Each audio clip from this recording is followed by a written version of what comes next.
Assalamualaikum warahmatullahi dan selamat bertemu kembali. Sebelum kita akhiri siri perkongsian bagi arkib media video tutorial interaktif bagi kaedah asas penyuntingan media image digital melalui aplikasi Affinity Photo 1.9.0 yang terbaru kali ini. Di sini seterusnya kita akan kongsikan satu contoh file project komposisi montage image 3D, yang mana dari sini kita dapat mempelajari proses-proses penyuntingan media image serta penggunaan pelbagai jenis alatan bagi memanipulasi dan juga melakukan proses foto retouching kepada hasil paparan landscape fotografi yang dari sini, iaitu pemandangan pantai, yang mana dari sini kita akan cuba ubah satu media file image yang mana telah diambil dari peranti kamera digital, yang mana di sini sekarang ini adalah contoh file project yang telah disiapkan kepada kita di sini. Dan untuk langkah pertama kita di sini, kita pergi kepada kandungan cakra padat KPLAN dari directory project bagi HDR project, yang di sini kita gunakan satu project Costa Rica yang di sini, iaitu paparan image yang agak besar dengan size 3000 pixel, di mana kita hanya perlu klik dan seret pada ruangan atas di dalam persekitaran aplikasi Affinity Photo kita di sini. Dan ini dia contoh file project yang bakal kita cuba manipulasikan dan kita lakukan proses-proses foto retouching dan juga foto editing dengan menggunakan alatan seperti yang dapat kita temui dari alatan healing brush tool, yang di sini dari jenis in painting brush tool, di mana kita perlu klik dan dari senarai alatan tools yang disediakan kita pilih alatan in painting brush tool. Dan di sini tekan ke kunci control campur untuk kita besarkan canvas kita di sini, dan tekan ke kunci bracket kanan untuk kita besarkan size brush, dan bracket kiri untuk kita kecilkan size brush. Dan di sini bila dengan alatan in painting brush tool telah pun dipilih, dan kita telah pun setkan nilai brush dengan size yang sama, di mana kita akan padamkan image board yang ada di sini, di mana kita hanya perlu klik dan seret untuk kita melakukan. Itu dia keseluruhan paparan image board tersebut akan dipadamkan secara otomatik kepada kita dengan alatan in painting brush tool yang dapat kita temui dari aplikasi Affinity Photo 1.9 kali ini. Untuk langkah seterusnya, bolehlah kita lakukan proses selanjutnya untuk kita memadamkan bahagian board selanjutnya yang di sini. Itu dia, amat mudah dan amat pantas sekali, di mana aplikasi Affinity Photo akan cuba mendapatkan pixel-pixel yang berhampiran dengan kawasan yang telah hendak kita ambil di sini, dan kemudiannya ianya akan membuang image asal dengan menggantikan bahagian pixel yang ada. Kita besarkan sedikit dan kita kecilkan sedikit size brush untuk kita sasarkan pada ruangan di celah itu dia. Kita boleh lakukan sekali lagi. Itu dia, dan kita cuba ubah titik yang ada di sini, dan kita klik untuk kita membuang bahagian board yang ada di sini. Itu dia. Proses ini kita besarkan sedikit brush, dan proses yang kita lakukan di sini mungkin memakan masa sedikit, kerana kita perlu berhati-hati untuk kita melakukan proses penyuntingan bagi membuang ke semua image board yang ada di sini satu persatu, supaya ini tidak terlalu drastik. Kita perlu pilih dulu bahagian bawah ada di sini, dan kita pilih semula bahagian yang ada di bahagian atas. Kita perlu pilih yang atas dahulu, kita pilih ke semuanya, dan kita lakukan gitu ya. Kita lakukan sedikit demi sedikit, satu persatu. Okey, dan kita buang bahagian yang selanjutnya yang ada di sini. Kita bahagian atas ini Oke, cun, dan seterusnya kita klik pada titik yang di sini. Kita buang boot berikutnya. Itu dia, cun. Kita buang pula boot yang ada di sini. Alright, dan keseluruhan boot yang ada di sini. Oke, dan skip antena. Alright, dan boot kecil yang ada di sini. Oke, dan boot yang ada pada bahagian jati di sini, dan kita boleh membuang bahagian bayang yang terbentuk. Itu dia. Kita juga boleh membuang keseluruhan boot yang ada di sini. Right, tune, dan kemudiannya boot berikutnya. Oke, tune, dan keseluruhan boot yang besar yang di sini kita buangkan sedikit demi sedikit. Itu dia, dan kemudiannya keseluruhan boot tersebut. Oke, dan bagian antena yang ada di sini. Oke, tune, dan keseluruhan bagian layar bagi boot tersebut. Oke, dan kita klik pada titik yang di sini dan kita buang sampan yang ada di sini pula. Oke, dan seterusnya boot besar yang ada di sini kita buangkan sedikit demi sedikit. Oke, dan sedikit lagi. Kita klik titik yang di sini. Kita boleh membuang keseluruhan bahagian atas boot tersebut. Alright, dan sedikit lagi kita buang dahulu bahagian tepi yang ada pada bahagian boot tersebut. Kita lakukan sekali lagi. Oke, itu dia. Kita coba besarkan canvas kita di sini dan kita besarkan ruang untuk kita buangkan bahagian tersebut. Itu dia. Ataupun kita boleh beralih kepada alatan clone stamp tool yang ada di sini dengan menekan kunci ringkas bagi S, dan kita pilih mana-mana sumber yang hendak kita clonekan di sini. Dengan alatan clone stamp tool telah dipilih, tekan kunci alternate dan kita klik di dalam kawasan kita perlu beralih kepada alatan clone stamp tool yang di sini. Kita kecilkan sedikit size brush, tekan angle bracket kiri untuk kita kecilkan size brush, dan angle bracket kanan untuk kita besarkan sedikit size brush. Close dahulu. Tidak, dan kita tekan ke kunci alternate, klik pada mana-mana kawasan yang hendak kita jadikan sebagai sumber untuk kita lakukan proses clone di sini nanti. Dan gunanya bila kita klik dan kita clonekan bahagian tersebut kepada pixel bahagian di mana kita kecilkan sedikit size brush, dan kita clonekan kawasan tersebut kepada bahagian yang hendak kita buangkan di sini. Itu dia. Dan kita tekan Ctrl campur dan kita besarkan sedikit canvas kita di sini. Kita coba tekan kunci alternate dan klik pada bahagian di sebelah kiri untuk kita besarkan sedikit brush, dan kita clonekan bahagian yang ada di sini. Kita tekan alternate, klik pada bahagian tersebut untuk kita clonekan di sini, dan kita juga boleh coba klik dan kita clonekan bahagian yang ada di sini. Kita sedikit lagi kita perlu buangkan. Kita coba beralih kepada alatan in painting brush tool, besarkan sedikit brush dan kita buang bahagian boot yang ada di sini. Itu dia, sedikit lagi boot yang ada di sini, sedikit titik tertinggal, kita buangkan keseluruhan boot tersebut, dan boot yang ada pada tepi jati yang ada di sini sedikit lagi. Itu dia, kita buang sedikit titik yang ada di sini. Oke, dan kemudiannya boot yang paling besar yang ada di sini kita buangkan sedikit demi sedikit. Itu dia, bahagian antena, sedikit antena yang tertinggal, dan kita buang bahagian bayang boot yang ada pada bagian bawah ini, dan keseluruhan boot yang ada di sini seterusnya. Itu dia, dan bahagian atas boot untuk kita buangkan kesemuanya sekali seperti berikut.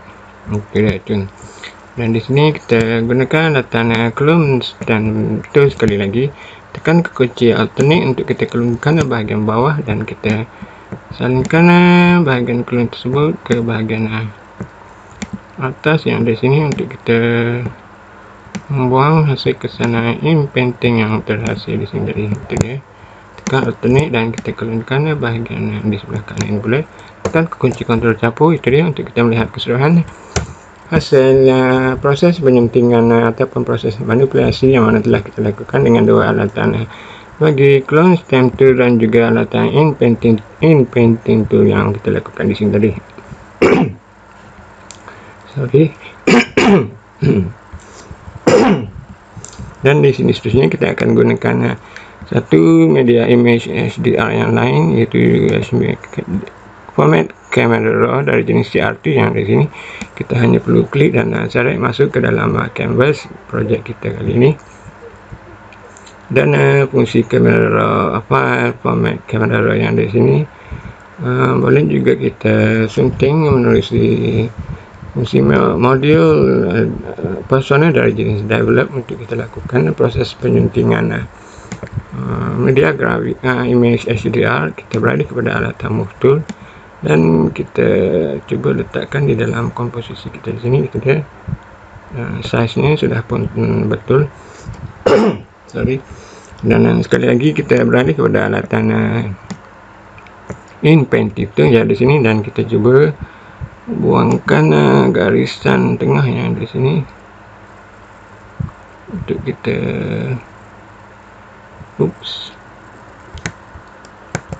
bukan alatan history brush tool, inpainting brush tool. Kita coba buang garisan tengah yang dari sini. Itu dia, sekali lagi, dan garisan tengah yang dari sini, dan sedikit lagi. Oke. Dan kemudiannya kita gunakan alatan rectangle marquee tool. Kita pilih bahagian bawah yang ada pada jalan dan juga pada rumput kita. Di sini kita hanya perlu sebahagian bahagian bukit dan langit, dan di sini pastikan daya image kita di sini telah pun ditukarkan kepada fungsi pixel, dan kita coba tekan ke kunci delete untuk kita memadam bahagian pixel tersebut. Tekan ke kunci Ctrl D, dan dengan alatan move tool kita coba turunkan sedikit, dan kita naikkan sedikit size bagi langit dan juga bukit yang ada di sini tadi. Itu dia, ngam-ngam. Oke, kita letakkan di situ. Dan di sini seterusnya kita right klik ataupun klik kanan pada image langit dan juga bukit tersebut, pergi kepada pautan menu bagi transform, dan kita balikkan dengan nilai flip horizontal untuk kita hasilkan kesana bayang supaya berada pada sebelah kiri seperti yang dapat kita lihat pada bahagian jati yang dari sini. Dan image tersebut nampak tidak sama. Itu dia. Kita perlu besarkan sedikit saja. Oke. Dan untuk langkah seterusnya kita perlu salin image langit bukit dan bukit yang di sini. Tekan ke kunci Ctrl J, dan kita seret image yang baru kita salin tersebut ke bahagian bawah, dan klik kanan di dalam paparan canvas kita di sini, pergi kepada fungsi transform, dan kita pelikkan secara vertikal paparan image tersebut untuk kita letakkan sebagai kesana bayang kepada itu dia, kepada bukit dan langit kita sini.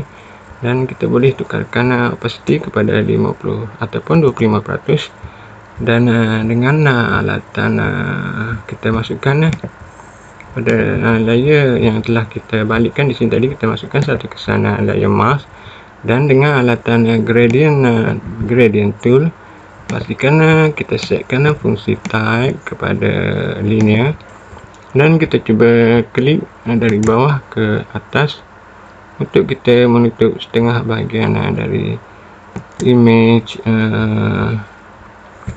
yang telah kita balikkan di sini tadi. Kita tukarkan nilai warna dari warna hitam kepada warna putih.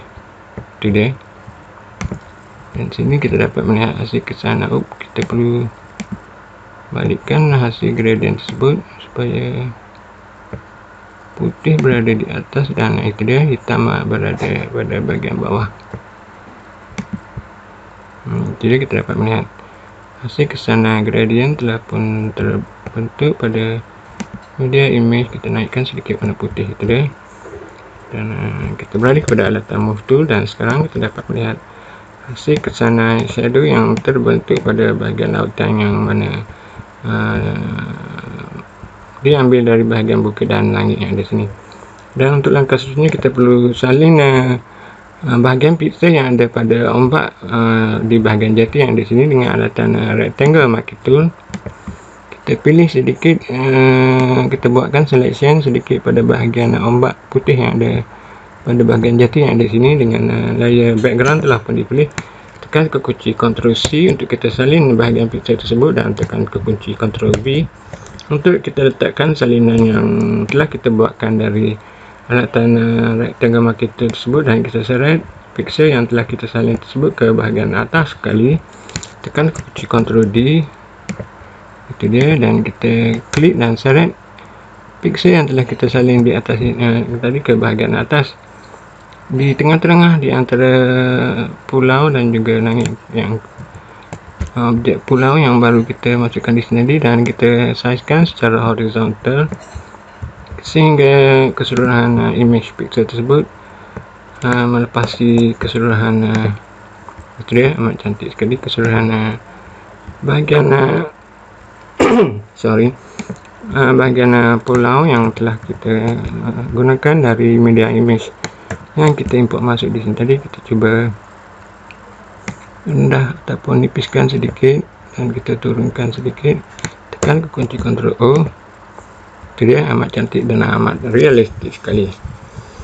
Dan untuk langkah seterusnya kita telah pun menyiapkan hampir keseluruhan, di mana kita dapat pergi kepada panel history, dan dari sini marilah kita menyeret alatan slider yang disediakan dari property position yang di sini, dan kita cuba seret ke bahagian kiri, penjuru kiri sekali, dan kita cuba seret ke kanan sedikit demi sedikit untuk kita melihat hasil proses penyuntingan dengan alatan in painting brush tool untuk kita manipulasikan ke semua model atau image board yang ada pada permukaan lautan, dan kemudiannya kita import masuk media file langit dan bukit yang kita gantikan kepada pemandangan jati kita di sini, yang kemudiannya kita lakukan pelbagai lagi proses penyuntingan yang lain untuk kita menambahkan hasil ke sana komposisi montage 3D yang lebih realistik dan amat cantik sekali. Kita tutup panel history kita di sini, dan dengan layer background atas sekali telah pun dipilih. Kita bolehlah masukkan beberapa jenis fungsi adjustment layer sebagai contoh dari jenis brightness and contrast kepada keseluruhan hasil komposisi kita di sini. Kita kurangkan nilai brightness dan kita tambahkan nilai contrast. Itu dia, kita cuba tutup paparan visible untuk hasil kesan adjustment tersebut, dan kita tambahkan satu lagi fungsi adjustment dari bebutang adjustment yang ada pada bahagian bawah di dalam panel layer kita di sini. Klik pada bebutang adjustment dan kita pilih adjustment dari jenis vibrance untuk kita mempertingkatkan lagi nilai vibrance. Itu dia, kita dapat melihat hasil kesan vibrance telah pun ditambah, dan kita tambahkan sedikit nilai saturation. Itu dia, amat cantik sekali. Dan kita tutup panel vibrant tersebut dan klik pada butang visible untuk kita melihat hasil before dan after untuk hasil kesan vibrant, dan juga untuk layer adjustment bagi brightness dan contrast yang telah kita buatkan di sini. Dan akhir sekali bolehlah kita klik sekali lagi pada butang adjustment dan kita masukkan satu fungsi adjustment yang paling penting, iaitu fungsi curve, di mana fungsi curve yang di sini membolehkan kita menyatakan nilai highlights untuk kita tingkatkan sedikit, dan kita kurangkan nilai shadow ke bahagian bawah untuk kita mencipta hasil lakaran lengkungan curve pada graf yang ada di sini, seperti lakaran curve berbentuk huruf S. Dan kita boleh kurangkan sedikit nilai highlights dan kita naikkan sedikit nilai shadow. Itu dia, kita naikkan sedikit nilai highlight ataupun kita pergi kepada bahagian mid range. Itu dia, amat cantik sekali. Oke, kita alih shadow kita sini ke bagian ambil range. Itu dia, dan naikkan sedikit. Oke, sedikit lagi. Alright, tutup panel alatan curve tersebut dan kita klik pada butang visible untuk kita melihat hasil kesan yang minimal ataupun subtle effects yang mana telah kita lakukan dengan hasil adjustment layer bagi curve tersebut.